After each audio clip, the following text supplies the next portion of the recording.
एक बड़ी खबर आ रही है, वो बता दें। ये बड़ी खबर दुबई से है। यहाँ प्रधानमंत्री नरेंद्र मोदी ने पीएम मोदी कतर के अमीर तमीम बिन हमद से मिले हैं, क्योंकि कतर की तरफ से जिस तरह से 8 भारतीयों को सजाए मौत सुनाई गई है, कि शायद आज प्रधानमंत्री इस मुद्दे पर जरूर कुछ न कुछ अपनी बात कहेंगे। लेकिन इसके बावजूद आप ये समझते हैं कि जो इंडिया अगर उसको कहता है नो, तो फिर वो नहीं होगा। और after lot of pressurizing our diplomats, इनसे डेथ पेनल्टी हटा दिया गया है। मैंने देखा है कि अगर आपने डिप्लोमेसी सीखनी है तो आप प्राइम मिनिस्टर मोदी और उनकी टीम से सीखें। किस तरह वो जैसे ऐसे लग रहा है जैसे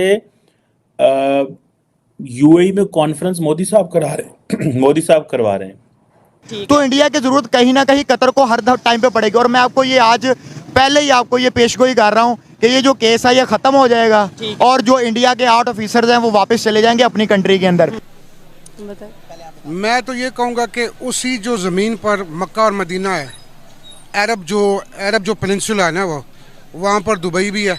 ठीक है, ये नहीं होना चाहिए था। कतर से चल रहे विवाद में भारत को एक बड़ी सफलता मिल गई है।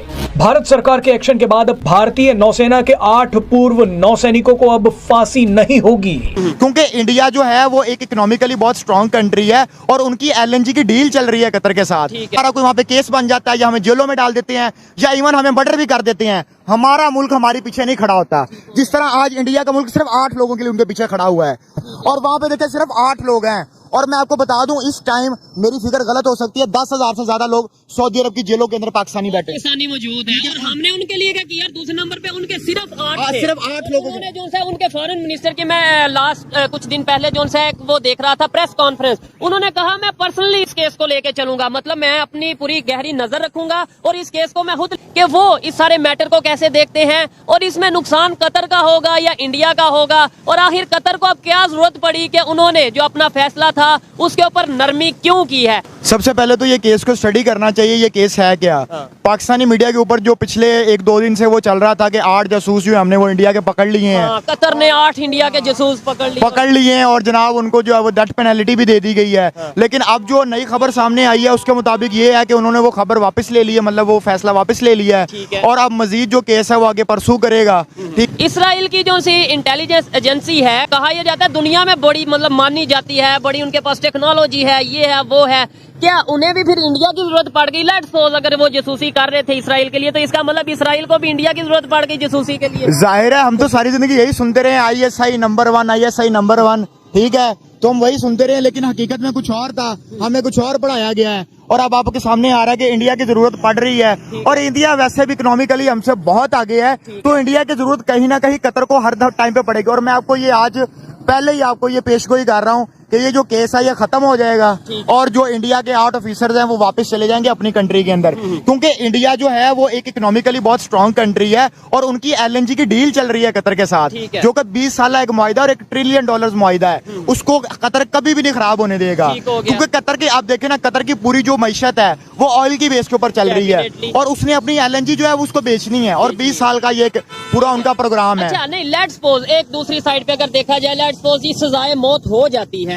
जो इंडियन फॉर्मर ऑफिसर है उन्हें हो जाता है, ये जो कतर का डिसीजन है, क्योंकि कतर में ये भी चीज मैं क्लियर करता चलूं कि वहाँ पे जो अगर अदालतों का निजाम देखें या ओवरऑल जिसकी लाठी उसकी भैंस, क्योंकि बादशाही निजाम है वहाँ पे इस तरीके जी मैं यही डिस्कस करना चाह रहा था। उनका जो है वहाँ पे डेमोक्रेसी नहीं है, वहाँ पे बादशाह का निजाम है और वहाँ पे एज सच कोई इतनी ज्यादा जुडिशरी जो है वो आजाद भी नहीं है, ठीक है, वो डिपेंडेंट होती है उस गवर्नमेंट के ऊपर। जैसे पाकिस्तान, इंडिया के अंदर जो है ना वो एक डेमोक्रेसी है, वहाँ पे अदालतें आजाद हैं, लेकिन वहाँ पे ऐसा हिसाब किताब नहीं है, वहाँ पे जो हुकूमत है उसी की लास्ट लाइन चलनी है। तो मैं आपको पहले से कह रहा हूँ कि ये सजाए मौत नहीं होगी, क्योंकि कतर जो है ना उसके अपने मामला देखे, कतर एयरवेज जो है वो पूरी दुनिया के अंदर चलती है, मानी जाती है, ठीक है, अपनी लग्जरी के हिसाब से। और इंडिया के बहुत से जो ऐसे मुसाफिर हो जो वहाँ पे इस वक्त ट्रैवल करते हैं, अगर वो उसी का बैन कर देना तो कतर को बहुत ज्यादा नुकसान होगा। ठीक है, और इस केस में अगर लेट्स सपोज कतर वक्ती तौर पे ये फैसला कर लेता है कि हम सजाए मौत देंगे, तो फिर भी नुकसान लॉन्ग टर्म अगर देखा जाए रिलेशन खराब होंगे और नुकसान ज्यादा कतर को होगा। जाहिर है कतर को नुकसान होगा, इंडिया को तो कोई नुकसान नहीं होगा। अब देखिए इंडिया जो है वो बहुत बड़ी पॉपुलेशन है, वहाँ पे उनको हर चीज चाहिए और बाकी सारे मामले चाहिए, वो किसी और मुल्क से ले लेंगे, लेकिन इनकी जो पूरी की पूरी इकोनॉमी है वो डिपेंड कर रही होती है ऑयल के ऊपर। ये जितनी गल्फ कंट्रीज हैं, चाहे वो सऊदी अरब है, कतर है, ओमान है, जितने भी ये कंट्रीज हैं, इनकी ऑयल के ऊपर चल रही होती है। और इन्होंने इनके साथ डील बनाई और जो कि वो डील खराब करना कभी नहीं चाहेंगे और ना ये कभी डील खराब हो सकती है, इसलिए इनको वो फैसला वापस ही लेना पड़ेगा। अच्छा दिलशाद भाई, ये तो इंडिया का और कतर का आपस का एक इशू है, मामला चल रहा है और जो ओपनली पूरे नजर आ रहा है कि भाई इंडिया इसे बहुत बेहतर तरीके से लेके चल रहा है, लेकिन हमारा यहाँ पे ये डिस्कस करना मेरे ख्याल से उस तरीके से नहीं बनता कि भाई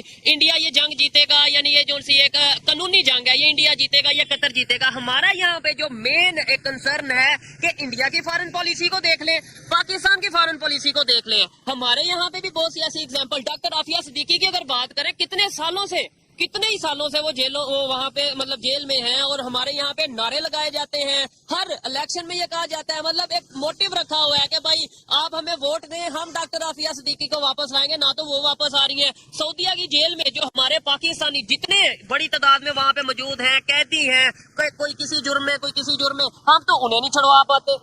ये बेशरम लोग, इन्होंने सिर्फ इलेक्शन के स्लोगन्स रखे हुए हैं कि हमने इलेक्शन में ये स्लोगन लेके जाना है और आवाम से वोट लेके उसको बुद्धू बनाना है।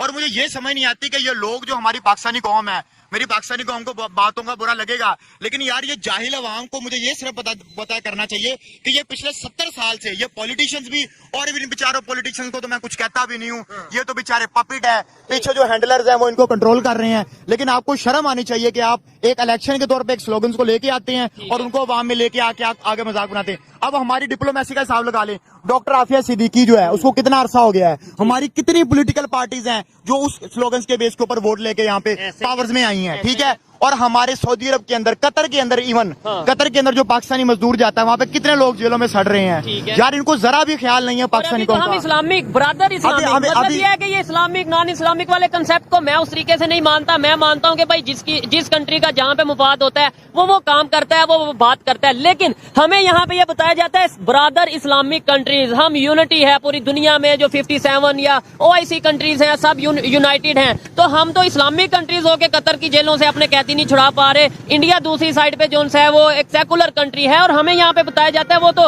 हिंदुओं का कंट्री है, तो वो अपने फॉरेन पॉलिसी को इतने बेहतर तरीके से लेके नहीं। पहले नंबर पे तो मैं आपकी इस बात से इख्तलाफ रखूंगा, कोई वो हिंदू कंट्री मुझे नहीं लगता, वहाँ एक सेकुलर कंट्री है। बताया जाता है, हमें ये बताया जा रहा है, हमें तो और भी बहुत कुछ बताया जा रहा है जो कि हकीकत के बरक्स है। अभी भी देखिए हमारी डिप्लोमेसी का हिसाब लगा ले कि हमारे पास जो सऊदी अरब मुसलमान, ये जो हमारे मुसलमान कह लो, पाकिस्तानी कौम कह लो, वो कहते हैं कि हमारा सेकंड होम है। और भाई आपके सेकंड होम के अंदर आपके जो है वो मुल्क के जो लोग हैं, बेचारे मजदूर जो अपनी फैमिली के लिए रोजगार कमाने के लिए वहां पे गए। पहले नंबर पे तो मुझे ये बात बताएं, आपको यहाँ पे रोजगार